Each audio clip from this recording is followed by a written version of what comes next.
السلام عليكم ورحمة الله وبركاته. إن الحمد لله رب العالمين والصلاة والسلام على رسوله الكريم أما بعد فأعوذ بالله من الشيطان الرجيم بسم الله الرحمن الرحيم يا أيها الذين آمنوا كتب عليكم الصيام كما كتب على الذين من قبلكم لعلكم تتقون صدق الله العظيم وصدق رسوله النبي الحبيب الكريم.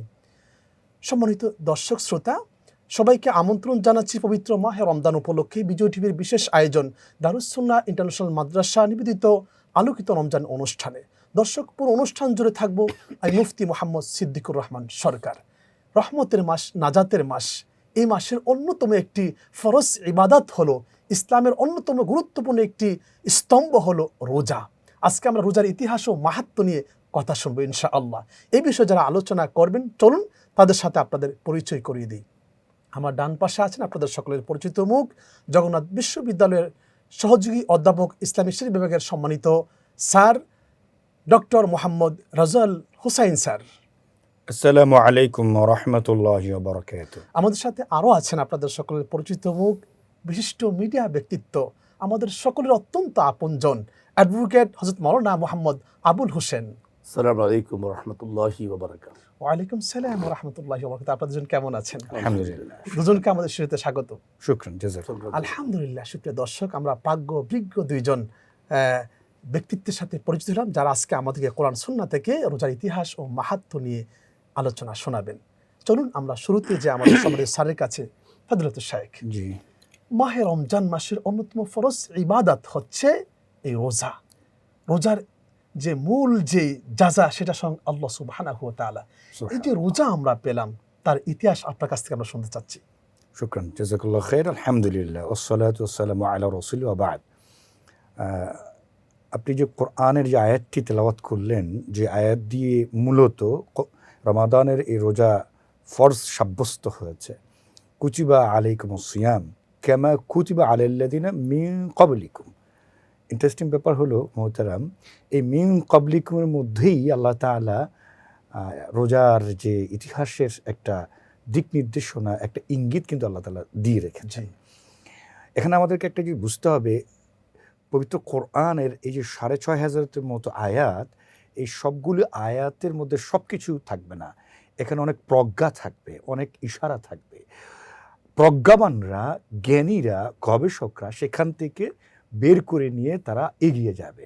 হযরত আদম আলাইহিস সালাম মাসে ৩ দিন আইয়ামে বিদ যেটা রোজা রাখতেন, প্রত্যেক আরবি মাসের 13, 14, 15, 13, 14, 15, যেটি আল্লাহ রাসূল সাল্লাল্লাহু আলাইহি সাল্লাম এই রোজা ফরজ হওয়ার আগে আল্লাহ রাসূল সাল্লাল্লাহু আলাইহি সাল্লাম এটাকে কিন্তু ফলো করতেন। এই রোজাগুলি তিনি রাখতেন, এটা বিধান ছিল। এবং এই রোজা রমাদানের যে 30টি রোজা, এটা কিন্তু দ্বিতীয় পর্যায়ে আমাদের কাছে বিধান হিসাবে এসেছে। কিন্তু তার আগে কিন্তু আল্লাহ রাসূল সাল্লাল্লাহু আলাইহি ওয়াসাল্লাম বিধান হিসাবে এই আইয়ামে বিদ এবং আশুরার রোজা তিনি পালন করতেন। সেই ঘটনাটাও আমরা বলবো। হযরত আদম আলাইহিস সালামের রোজার ধরন আমরা পেলাম এবং কখন পালন করে সেটা আমরা পেলাম। হযরত নূহ আলাইহিস সালাম, তিনি বছরের 2টি মত এখানে পাওয়া যায়। তিনি বছরের প্রায় সব দিনই উনি রোজা রাখতেন। এখন ঈদুল ফিত্র এবং ঈদুল আজহার যে সময়, এটি বাদ দিয়ে বাকি পুরো বছর এন্টায়ার দ্য ইয়ার তিনি রোজা পালন করতেন বলে একটি মত পাওয়া যায়। আরেকটি মত হলো, মহাপ্লাবন নূহ আলাইহিস সালাম সারা পৃথিবী যে ধ্বংস হয়ে গেল, এই মহাপ্লাবনের পর তিনি যে নৌকা নিয়ে যেই জুদি পাহাড়ে অবস্থান এবং অবতরণ করেছিলেন, সেই সময়কালেও তিনি শুকরিয়াতান তিনি রোজা রাখতেন। নূহ আলাইহিস সালাম যদি পাহাড়ে রোজা রেখেছেন, আমরা তারপর থেকে আপনার কাছ থেকে শুনবো। তবে আমরা আমাদের আরেকজন আলোচক আছেন, যিনি আমাদের অত্যন্ত পরিচিত মুখ, যার কথা আমরা প্রায়শই শুনি, যিনি মানব সেবার কাজে অত্যন্ত জড়িত যিনি রয়েছেন, আমাদের অ্যাডভোকেট আবুল হোসেন। এবং সম্মানিত দর্শক শ্রোতা, যে মাদ্রাসায় পড়ে কিন্তু আজকাল যেটা হচ্ছে, মানুষ আলেম হচ্ছে, ডাক্তার হচ্ছে, আলেম হচ্ছে, ইঞ্জিনিয়ার হচ্ছে, আলেম হচ্ছে, অ্যাডভোকেট হচ্ছে। তার মানে আল্লাহ বলেছেন, মা ফাররাতনা ফিল কিতাবি মিন শাই। কোরআনে আল্লাহ তাআলা সকল বিষয়ের সমাধান দিয়েছেন। সুতরাং আলেম হলে সব হওয়া যায়। আলেম মানে শুধু এইটা নয় যে তিনি আলেম হবেন, ইমামতি হবেন, এটার নাম কিন্তু আলেম নয়। এটা আমাদের অপশনাল একটা বিষয় হতে পারে। আমি আমাদের শ্রদ্ধেয় অ্যাডভোকেট হযরত মাওলানা আবুল হোসেন স্যারের কাছে যাব, যে এই যে মাহে রমজান মাসের যে মাহাত্ম্য, গুরুত্ব, ফজিলত নিয়ে আপনি কিছু বলবেন। ধন্যবাদ বিজয় টিভিকে এবং আমাকে এখানে ইনভাইট করার জন্য। আলহামদুলিল্লাহ ওয়াসসালাতু ওয়াসসালামু আলা রাসূলিল্লাহ। মহান আল্লাহর দরবারে শুকরিয়া জ্ঞাপন করি যে আল্লাহ পাক রব্বুল আলামিন আমাদেরকে পৃথিবীর আশরাফুল মাখলুকাত তথা সৃষ্টির সেরা হিসাবে পৃথিবীতে পাঠিয়েছেন। এটা ফার্স্ট প্রায়োরিটি ফর আজ। সেজন্য মহান আল্লাহর দরবারে লাখো কোটি সুজুদ এবং শুকরিয়া জ্ঞাপন করছি, লক্ষ কোটি দুরূদ ও সালাম পেশ করছি সেই নবীর প্রতি যার উম্মত হিসেবে আল্লাহ পৃথিবীতে আমাদেরকে প্রেরণ করেছেন। তিনি সাইয়্যিদুল মুরসালিন খাতামান নবী রহমাতুল্লিল আলামিন। কারণ আগেকার যুগে 1 লক্ষ মতান্তরে 2,24,000 পয়গম্বর যারা পৃথিবীতে এসেছেন, everybody were messenger which matter they give message their ummah, only one man, আখরি নবী মুহাম্মদ রাসূলুল্লাহ সাল্লাল্লাহু আলাইহি ওয়াসাল্লাম is coming. He is সাইয়্যিদুল মুরসালিন খাতামান নবীন। সেই নবীর উম্মত হতে পেরেছি। আগের নবীর উম্মতরা আফসোস করেছেন, আল্লাহ এই জামানার নবী না বানিয়ে আখেরি জামানার নবীর উম্মত হতাম, তাহলে আমার দিনটা আরও ধন্য হতো। পেয়েছি শ্রেষ্ঠ নবী, যেই নবী সর্বপ্রথম উম্মতের জন্য শাফাত করবেন, যেই নবী সর্বপ্রথম উম্মতকে নিয়ে জান্নাতে যাবেন, যেই নবী সর্বপ্রথম জান্নাতে প্রবেশ করার আগে কোনো নবী যাবেন না বা যাওয়ার সুযোগ নেই, সেই নবীর উম্মত হতে পেরেছি। সেই জন্য আল্লাহর দরবারে মাহে রমজানে শুকরিয়া আদায় করে আমি আমার আলোচনা শুরু করতে চাই। দেখুন, আমাদের শ্রেষ্ঠ নবী আল্লাহর পক্ষ থেকে ইন্নাদ্দীন ইনদাল্লাহিল ইসলাম, Quran is the selected religion of Allah. আল্লাহর পক্ষ থেকে মুসলমানদের জন্য কোরআন নাজিল হয়েছে। কোরআনকে জিজ্ঞাসা করা হচ্ছে, কোরআন তোমার বাড়ি কোথায়, কোত্থেকে তুমি এসেছো? কিতাবের মধ্যে এসেছে আল কোরআন হুয়া কালামুল্লাহ, কোরআন হচ্ছে আল্লাহর কালাম, মুনাজ্জাল আলা রাসূলুল্লাহ সাল্লাল্লাহু আলাইহি ওয়াসাল্লাম, নাজিল হয়েছেন আল্লাহর হাবিবের প্রতি বিওয়াসিতাতি জিবরাইল। জিজ্ঞেস করে হলো, কোরআন তুমি কিভাবে এসেছে? বলল, আল্লাহর পক্ষ থেকে আল্লাহর দূত জিবরাইল ইসলামের মাধ্যমে, সাইয়্যিদুল মালাইকা জিবরাইলের মাধ্যমে আমাদের প্রিয় নবী মুহাম্মদ রাসূলুল্লাহ সাল্লাল্লাহু আলাইহি ওয়াসাল্লামের কাছে এসেছেন। কেন এসেছো? কোরআন বলেন উম্মতের মুক্তির জন্য। সুবহানাল্লাহ। কোরআন সম্পর্কে বলা হয়েছে যে লাউ আনজালনা হাযাল কুরআন আলা জাবালিল লারাইতাহু খাশিয়াম মুতাসাদ্দিয়াম মিন খাশিয়াতিল্লাহ। আল্লাহ বলছেন, এই কোরআন যদি আমি কোনো পাহাড়ের উপর নাজিল করতাম, পাহাড় তার অস্তিত্ব হারিয়ে ফেলতো, ধুলি হয়ে যেত। কোরআন নাজিলের মাস সেই কোরআন নাজিলের মাস কোন মাস? আল্লাহ সার্টিফাই করছেন বিসমিল্লাহির রহমানির রহিম, শাহরু রমাদান আল্লাযী উনজিলা ফীহিল কুরআন হুদাল লিন-নাস মিনাল হুদা ওয়াল ফুরকান। যে এটা সেই মাস যেই মাসে রব্বে করিম সন্তুষ্ট চিত্তে বান্দার জন্য, উম্মতের জন্য, নবীর উম্মতের জন্য আল্লাহ মাহে রমজান মাসে পবিত্র কোরআন নাজিল করেছেন। এই কোরআনের মহত্ব, এই কোরআনের গুরুত্ব কত অপরিসীম, যেটা আমার জীবন থেকে মৃত্যু পর্যন্ত আলোচনা করলে শেষ করতে পারবো না। সাহাবায়ে কেরাম মা আয়েশা সিদ্দিকা রাদিয়াল্লাহু তাআলা আনহাকে জিজ্ঞাসা করলেন, মা আয়েশা একটু বলুন তো রাসূলের চরিত্র কি? মা আয়েশা সাহাবায়ে কেরামকে জিজ্ঞেস করলেন, উল্টো প্রশ্ন করে বললেন, তোমরা কি কোরআন পড়োনি? বলে, হ্যাঁ কোরআন পড়েছি। বলে, খুলুকুল কোরআন লাকাদ কানা লাকুম ফি রাসূলিল্লাহি উসওয়াতুন হাসানা। বলে যে কোরআন তো রাসূলের চরিত্র, তোমরা যে চরিত্র আমার কাছে জানতে চাচ্ছ, সেই কোরআনটাই হচ্ছে রাসূল করিম সাল্লাল্লাহু আলাইহি ওয়াসাল্লামের প্রতি আল্লাহর পক্ষ থেকে নাজিল হয়েছে আল কোরআন। কেন? মা ইয়ানতিকু আনিল হাওয়া ইন হুয়া ইল্লা ওয়াহয়ুহা। আমার রাসূল তো আল্লাহর পক্ষ থেকে হয়তো জিবরাইলের মাধ্যমে আল্লাহর হাবিবের কাছে ওহী আসতো, অথবা আল্লাহর পক্ষ থেকে যদি এলহাম না আসতো, রাসূল শব্দ উচ্চারণ করতেন না। আসুন আমরা আমাদের টপিকসে আসি। বুনিয়াল ইসলাম ওয়ালা খামসিন, তার মধ্যে অন্যতম একটি হচ্ছে রোজা। এবাদতের মধ্যে সবচেয়ে কষ্টের এবাদত, শারীরিক এবাদত নামাজ এবং রোজা, তার মধ্যে সবচেয়ে কষ্টের, সবচেয়ে সংযমের, সবচেয়ে বেশি ত্যাগের, সবচেয়ে আত্মউপলব্ধি করার, সবচেয়ে তাকওয়ার এবাদত হচ্ছে রোজা, সিয়াম। সে সিয়ামে রব্বে করিম সন্তুষ্ট হয়ে আখিরি জামানার নবীকে যেমন শ্রেষ্ঠ করে পাঠিয়েছেন, তেমন পাঠিয়েছেন শ্রেষ্ঠ নবী। কি নবী কি পাঠিয়েছেন? ইয়া আইয়ুহান নাস ইন্নী রাসূলুল্লাহি ইলাইকুম জামিআ। সমস্ত নবীদের নবী, সমস্ত উম্মতদের উম্মত, সমস্ত মানুষদের মানুষ করে আল্লাহ পাঠিয়েছেন। অন্য আয়াতে আমরা আল্লাহ বলেন, ইন্না আরসালনাকা শাহিদান ওয়া মুবাশশিরান ওয়া নাযীরা ওয়া দাঈয়ান ইলাল্লাহি বিইযনিহি ওয়া সিরাজাম মুনীরা। আল্লাহু আকবার। সমস্ত নবীদের বাতি কিন্তু একটা পর্যায়ে নিভে গিয়েছে। আল্লাহ বলে, এমন এক বাতি জমিনে পাঠিয়েছি, তওবার দরজা যতক্ষণ পর্যন্ত বন্ধ না হবে, ইসরাফিল আসলাম তৃতীয়বার সিংহে ফুৎকার দেওয়ার আগ পর্যন্ত এই পৃথিবীতে যত আলো জ্বলবে, এটাই হচ্ছে নবী মুহাম্মদ রাসূলুল্লাহ সাল্লাল্লাহু আলাইহি ওয়াসাল্লাম। রাসূল বলেছেন, হায়াতি খায়রুল লাকুম ওয়া মামাতি খায়রুল লাকুম। উম্মত, আমার হায়াতি জিন্দেগানি তোমাদের জন্য কল্যাণ, আমার ইন্তেকালের পরেও তোমাদের জন্য কল্যাণ। কত মহত্ব রয়েছে। রাসূল বলেছেন, মান যারা কবরি ওয়াজাবাত লাহু শাফাআতি। উম্মত, আমি নবীর রওজার পাশে গিয়ে সালাম যে দিবে, তার জন্য কাল হাসরের ময়দানে শাফাত করা আমার জন্য আবশ্যক হয়ে পড়বে। সেই 5টি স্তম্ভের অন্যতম স্তম্ভ হচ্ছে সিয়াম। কি পেয়েছি এই রোজার মধ্যে? আল্লাহ বলছেন যে আমার জন্য রোজা রাখবে, আস-সাওমুলি ওয়া আনা আজজি বিহি আও উজজা বিহি। সুবহানাল্লাহি বিহামদি। যেই বান্দা রোজা রাখবে, আমি কাল কিয়ামতের ময়দানে আমার নিজের হাতে যাজা দেব। কি যাজা দিবেন? আল্লাহু আ'লাম। আল্লাহ নিজে হয়ে যাবে।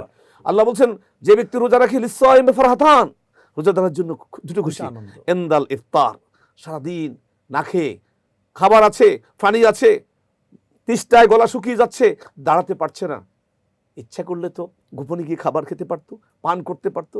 বলছে যে না, পৃথিবীর কেউ দেখে না। ওয়া ইন্না আলাইকুম লাহাফিজিন কিরামান কাতিবিনা ইয়ালামুনা মা তাফআলুন। আমার আল্লাহ আমাকে বলেছেন, আমার তো দুইজন সাক্ষী, দুইটা প্রডিউসার আমাদের সামনে আজকে স্টুডিও আছে, মিডিয়ার ভাইরা আছে, আমাদের সব কথাগুলো তারা ক্যামেরা বন্দি করছেন, ভিডিও করছেন। আবার আল্লাহ বলে, আমি আল্লাহ যখন তোমাকে সৃষ্টি করেছি তার আগেই ওয়া ইন্না আলাইকুম লাহাফিজিন কিরামান কাতিবিনা ইয়ালামুনা মা তাফআলুন। আমি আপনার কথাগুলো তন্ময়চিত্তে শুনছিলাম, আপনার কাছে আমি আবারও আসবো। এবং স্যার, আপনি যেখানে বলছিলেন যে যদি পাহাড়ে নূহ আলাইহিস সালাম তিনি রোজা রেখেছিলেন, আমি দুজনের কথা শুনবো, তবে বিরতির পর। সুপ্রিয় দর্শক শ্রোতা, আপনারা দেখছেন দারুস সুন্নাহ ইন্টারন্যাশনাল মাদ্রাসা নিবেদিত আলোকিত রমজান। নিচ্ছে ছোট্ট একটি বিরতি, আমাদের সাথেই থাকুন, ফিরছি কিছুক্ষণের মধ্যে ইনশাআল্লাহ।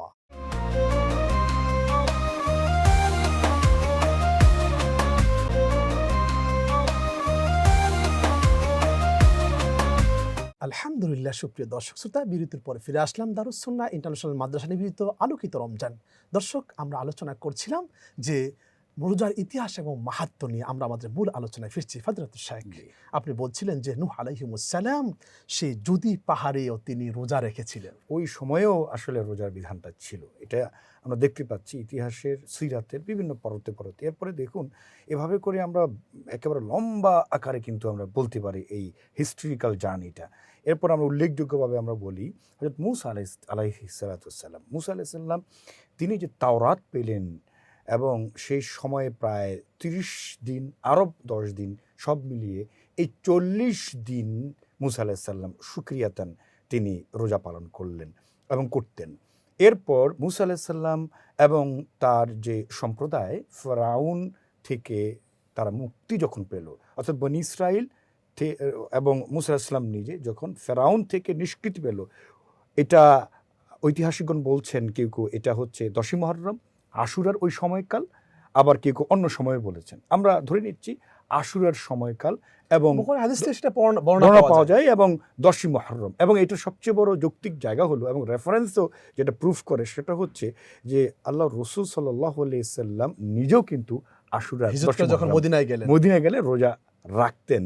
এবং আমর ইবনে আল আস রাদিয়াল্লাহু তাআলার একটা বর্ণনা এভাবে এসছে যে আল্লাহ রাসূল সাল্লাল্লাহু আলাইহি সাল্লাম যখন মদিনায় গেলেন, মক্কা থেকে মদিনায়, দেখা গেল ইহুদি সম্প্রদায়, জিউস পিপল, তারা মূসা আলাইহিস সালামের অনুসারী, তারা রোজা রাখতেন। কি রোজা রাখতেন? তারা এই আশুরার সময় তারা রোজা রাখতেন। তো জিজ্ঞাসা করা হলো যে তোমরা এই রোজাটা কিসের রোজা রাখছো?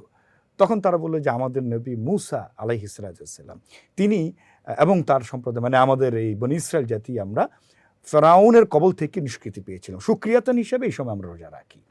আল্লাহ রাসূল সাল্লাল্লাহু আলাইহি ওয়াসাল্লাম বললেন, হ্যাঁ, তাহলে তো আমি মুহাম্মদ অবশ্যই তোমাদের চাইতে মূসার অনুসরণে বেশি অগ্রগণ্য, আরো নিকট, এটা বলেছে, আরো নিকটে। সুবহানাল্লাহ। তাহলে তো আমি বেশি অগ্রগণ্য হব রোজা পালনের দিক থেকে। তখন আল্লাহ রাসূল সাল্লাল্লাহু আলাইহি ওয়াসাল্লাম এই সময় রোজা রাখ। আমর ইবনে আস বললেন, ইয়া রাসূল সাল্লাল্লাহু আলাইহি ওয়াসাল্লাম, আমি আরো বেশি কিছু করার সামর্থ্য রাখি, যেহেতু আপনি আমাকে বলছেন কারণ হিসেবে যে আমি যেন দুর্বল না হয়ে পড়ি, শারীরিকভাবে অসুস্থ হয়ে না পড়ি, এই জন্য বছরব্যাপী রোজা হয়তো আমার অসুবিধা হবে, শারীরিক মানে আমি হয়তো কোনো রোগাক্রান্ত দুর্বল হয়ে পড়তে পারি। কিন্তু ইয়া রাসূল সাল্লাল্লাহু আলাইহি ওয়াসাল্লাম, আমি কিন্তু বেশি কিছু সক্ষমতা রাখি। আল্লাহ রাসূল বলছেন, তাহলে তুমি এক কাজ করে সওমে দাউদি পদ্ধতিতে তুমি রোজা রাখো। সেটা কি? একদিন পর পর। হযরত দাউদ আলাইহিস সালাম তিনি একদিন রোজা রাখতেন, একদিন রোজা ছাড়তেন, একদিন রোজা রাখতেন, একদিন রোজা ছাড়তেন। এটার কারণ হলো যে প্রতিপক্ষ, শত্রুপক্ষ, তাদের সাথে যুদ্ধের ময়দানে তিনি শারীরিকভাবে যাতে অক্ষম না হয়ে পড়েন, দুর্বল না হয়ে পড়েন, কোটারগত হয়ে না পড়েন, সেই জন্য তিনি এই পদ্ধতিতে কাইফিয়াতে রোজা রাখতেন। আল্লাহ রাসূল সাল্লাল্লাহু আলাইহি ওয়াসাল্লাম আমরা আজকে ওই পদ্ধতি অনুসরণের জন্য বললেন। সুতরাং এই হাদিসের মাধ্যমে কিন্তু আমরা বুঝতে পারলাম দাউদ আলাইহিস সালামের রোজার ধরনটা কেমন ছিল। এরপর আসুন হযরত ইব্রাহিম আলাইহিস সালাম, একেবারে সিরাতকারগণ এখানে বলছেন, বিভিন্ন বর্ণনা আমরা পাচ্ছি যে আইয়ামে বিদ তিনি রোজা রাখতেন, সেভাবে তিনি অনুসরণ করতেন। এবং হযরত ঈসা আলাইহিস সালামের রোজার এটার সাথে কিন্তু আমাদের রোজার একটা মিল আছে। সেটা হচ্ছে মোহতারাম, যে তার উম্মত যারা, তারা কিন্তু এই রমাদানে 30 দিন রোজা রাখতেন, তাদের উপর সেটা আবশ্যক ছিল।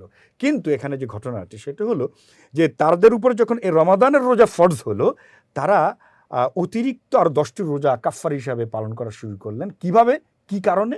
কারণ তারা তাদের সুবিধা মতো সময় তার রোজা রাখা শুরু করলেন, অর্থাৎ রমাদানে না। তারা চিন্তা করলেন যে রমাদান গ্রীষ্মকালে এটা রাখা যায় কিনা সুবিধাজনক, তারা গ্রীষ্মকালে রাখার চেষ্টা করলেন। তারপরে যখন দেখলেন তাদের জন্য কষ্টকর হয়, তারা আবার শীতকালে রোজাটা সময়সীমা নিয়ে গেলেন তারা, এবং সেই সময়ও তারা রোজা না রাখলেন।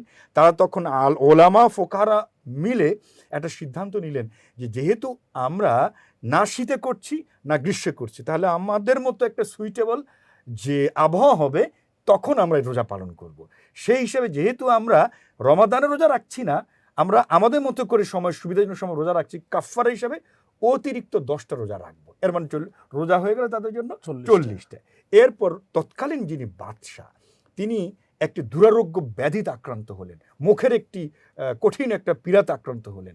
তিনি তখন একটা ঘোষণা দিলেন একেবারে সকল তার প্রজাদের মধ্যে যে আমি যদি সুস্থ হই, আমি আল্লাহর কাছে মানত করেছি 10টি রোজা শুকরিয়াতান আমি সহ আমার সকল প্রজারা এটা রাখবে। কিন্তু তার পরেই রোজা পালনের আগেই কিন্তু তিনি মারা গেলেন। তার উত্তরাধিকারীরা যখন সমাসীন হলেন অর্থাৎ সিংহাসনে, তার এই যে মানতটি তারা ভুললেন না। তারা তখন একেবারে অফিসিয়ালি রাষ্ট্রীয়ভাবে ফরমান করলেন যে আগের যে 40টি রোজা ছিল তার সাথে শুকরিয়াতান আরও 10টি রোজা যুক্ত হবে, এ মিলিয়ে টোটাল 50টি রোজা যারা নাসারা ধর্মের অনুসারী অর্থাৎ খ্রিস্টীয় হযরত ঈসা আলাইহিস সালাম যে অনুসারী, তারা এই মিলিয়ে 50টি রোজা রাখলেন। চূড়ান্তভাবে আল্লাহ রসুল সাল্লাল্লাহু আলাইহি ওয়াসাল্লামের কাছে যখন বিধান হিসেবে আসলো এই মাহে রমাদানের এই সময়ে এই রোজা আমাদের ফরজ হলো, 30টি রোজা হলো, যার প্রথমে 3টি রোজা অর্থাৎ আইয়ামে বিদ হযরত আদম আলাইহিস সালাম যে অনুসরণ করতেন, হযরত ইব্রাহিম আলাইহিস সালাম যেটা অনুসরণ করতেন, এবং সাথে মুহররমের টোটাল হলো আমাদের এই মাহে রমজানের 30টি রোজা। এইভাবে করি আমাদের। আবুল হোসেন স্যার, আপনি যদি আমাদেরকে বলেন যে এই রোজার মাহাত্ম্য এবং ফজিলত নিয়ে আমরা বলছিলেন। আমি যেটা বলছিলাম লিসসাহিম ফারহাতান এন্দাল ইফতার এন্দাল লিকা রাব্বি। আল্লাহ রাব্বুল আলামিন আলামে আরোহার মধ্যে একটি কনফারেন্স করেছিলেন ফেরেশতাদেরকে নিয়ে, যখন আল্লাহ মানুষকে বানালেন বলছেন আলাস্তু মানে ওয়াইজ ক্বালা রাব্বুকা লিল মালায়েকাতি ইন্নী জাইলুন ফিল আরদি খলিফা। তখন তারা বলছিল ক্বালু আতাজআলু ফিহা মান ইসফিকু ফিহা ওয়া ইয়াসফিকু দিমা। আল্লাহ, আপনি কি এমন জাতি পৃথিবী তৈরি করবেন যারা রক্তপাত করবে, মারামারি করবে, কাটাকাটি করবে? ওয়া নাহনু নুসাব্বিহু বিহামদিকা ওয়া নুকাদ্দিসু লাক। বলে আল্লাহ, আমরা তো আপনার তাসবিহ পড়ছি, আপনার গুনাহগান করছি, আপনার গুণ কীর্তন বর্ণনা করছি, আমরাই তো যথেষ্ট। আল্লাহ তাদের সমস্ত ফেরেশতাদের ওপিনিয়ন শোনার পর বলেন ইন্নী আ'লামু মা লা তা'লামুন। ফেরেশতারা আমি যা জানি তোমরা তা জানো না। মাহে রমজান মাসে বান্দা যখন আল্লাহর সন্তুষ্টি চিত্তে আল্লাহকে না দেখে বিশ্বাস স্থাপন করে রোজা রাখে, সারাদিন না খেয়ে, খাবার আছে, পানীয় আছে, সবকিছু থাকার পরও খাচ্ছে না, আল্লাহ ফেরেশতাদেরকে ডেকে বলো, ফেরেশতারা আমি যখন তোমাদেরকে জিজ্ঞেস করেছিলাম আমি পৃথিবীতে প্রতিনিধি খলিফা তৈরি করতে চাই, তোমরা বলেছিলে যে না আল্লাহ করেন না, তারা মারামারি করবে। দেখো আমার বান্দার they have all ability and capability, they are able and capable to drink, to eat, but they are afraid to me. Because of that reason তারা সিয়াম সাধনা করছে, তারা কিন্তু খাচ্ছে না। তারা খাবার সামনে নিয়ে বসে আছে, আমি আল্লাহ কখন বলবো খাও তখনই তারা খাবে, আর আমি আল্লাহ যদি নির্দেশ না দেই, যতক্ষণ না দিব ততক্ষণ মতো তারা খাবে না। কেন? কারণ রোজার তো একটা বিধান আছে, কি হুয়াল ইমসাকু আনিল আকলি ওয়াশ শারবি ওয়াল জামা'i মিনাস সুবহি ইলাল মাগরিবি মা'আন নিয়া। সুবহ সাদেক থেকে সূর্যাস্ত পর্যন্ত যে সময় সীমাটুকু আল্লাহ বার্ডেন করে দিয়েছেন আমাদের জন্য, সেই সময় পাস করার জন্য তো বান্দা খায় না। তখন আল্লাহ যখন ফেরেশতাদেরকে বলে, ফেরেশতারা লজ্জিত হয়, এবং সে কারণে আল্লাহ বলছেন আমার যে বান্দা আমাকে না দেখে, আমার উপর আস্থা স্থাপন করে, আমাকে ভয় করে, তাকেও অবলম্বন করে খাচ্ছে না, আমি আল্লাহ তাদেরকে যাজা হিসেবে কাল হাসরের ময়দানে তাদের সাথে সাক্ষাৎ করবো। সুবহানাল্লাহ। রব্বে করিম যার সাথে হাসরের ময়দানে সাক্ষাৎ করবে, তার আর পৃথিবীতে কোনো হাজিন, কোনো চিন্তা দুনিয়ার আখিরাতে থাকতে পারে না। আর যেই ব্যক্তি ওমান আ'রাদা আন যিকরি ফাইন্না লাহু মাঈশাতান দানকা ওয়া নাহশুরুহু ইয়াওমাল কিয়ামাতি আমা ক্বালা রাব্বি লিমা হাশারতানি আমা ওয়া কাদ কুনতু বাসীরা ক্বালা কাযালিকা আতাতকা আয়াতুনা ফারাসিতাহা ওয়া কাযালিকাল ইয়াওমা তুনসা। পৃথিবীতে আমার শক্তি সামর্থ্য আল্লাহ দিয়েছেন, আল্লাহর সমস্ত নিয়ামতকে ভুলে কোরআন সুন্নাহর বাইরে গিয়ে কিসের নামাজ, কিসের রোজা, কিসের কালেমা, কিসের আল্লাহর বিধান, নাউজুবিল্লাহি মিন যালিক। আমরা যারা নিজের পেশি শক্তি দিয়ে নিজের মাইট ইজ রাইট যা করে যাচ্ছি, এই হায়াতি জিন্দেগি শেষ হওয়ার পরে কবর থেকে যখন আমি উঠবো হাসরের ময়দানে, তখন আল্লাহ বান্দাকে অন্ধ করে তুলবে। জি, আপনি খুব চমৎকার আলোচনা করছেন, দুজনকে অসংখ্য ধন্যবাদ আমাদেরকে সময় দেওয়ার জন্য। সুপ্রিয় দর্শক শ্রোতা, আল্লাহ সুবহানাহু ওয়া তাআলা এই পৃথিবীতে আমাদেরকে পাঠিয়েছেন। আল্লাহ তাআলা কোনো খাবার গ্রহণ করেন না, আল্লাহ নামাজও পড়েন না। আল্লাহ কিন্তু এই যে খাবার গ্রহণ করেন না, এই যে একটা রোজা, এইটার একটু ছোট্ট নিদর্শন আল্লাহ তাআলা আমাদেরকে দিয়েছেন। তো রোজার কিন্তু বিশাল একটা ইতিহাস আছে। আদম আলাইহিমুসাল্লাম থেকে শুরু করে আমাদের নবী পর্যন্ত বিশাল একটা ইতিহাসে সকল নবী রাসূল রেখেছেন। তো এই গুণটা আল্লাহ তাআলা আমাদেরকে দিয়েছেন এবং রোজার মাধ্যমে কিন্তু আমরা শারীরিক আর্থিক পরিশুদ্ধতা লাভ করি। আসুন এই মাহে রমজান মাসকে আমরা সম্মান করে আল্লাহ সুবহানাহু ওয়া তাআলার সেই আদেশকে পালন করে রাসূল করিম সাল্লাল্লাহু আলাইহি ওয়াসাল্লামের সত্যিকারী উম্মত হিসেবে যেন আমরা পরকালে উঠতে পারি, আল্লাহ যেন আমাদের সেই তৌফিক দান করেন। দর্শক, মাহে রমজান মাস বরকতের মাস, নাজাতের মাস, মাফি চাওয়ার মাস, আল্লাহ নৈকট্য লাভের মাস, আল্লাহর প্রিয় হওয়ার মাস। এই মাসের অন্যতম ফরজ ইবাদত হলো এই রোজা। আল্লাহ তাআলা আমাদের সবাইকে সকল রোজাগুলি সঠিকভাবে রাখার তৌফিক দান করুক। অনুষ্ঠানে একেবারে শেষ পর্যায়ে চলে এসেছি। দর্শক, আপনারা দেখছেন দারুস সুন্নাহ ইন্টারন্যাশনাল মাদ্রাসা নিবেদিত আলোকিত রমজান। আজ এখানেই বিদায় নিচ্ছি। দেখা হবে আগামীকাল একই সময় একই অনুষ্ঠানে। সকলে ভালো থাকবেন, অবশ্যই বিজয় টিভির সাথেই থাকবেন। আল্লাহ হাফেজ।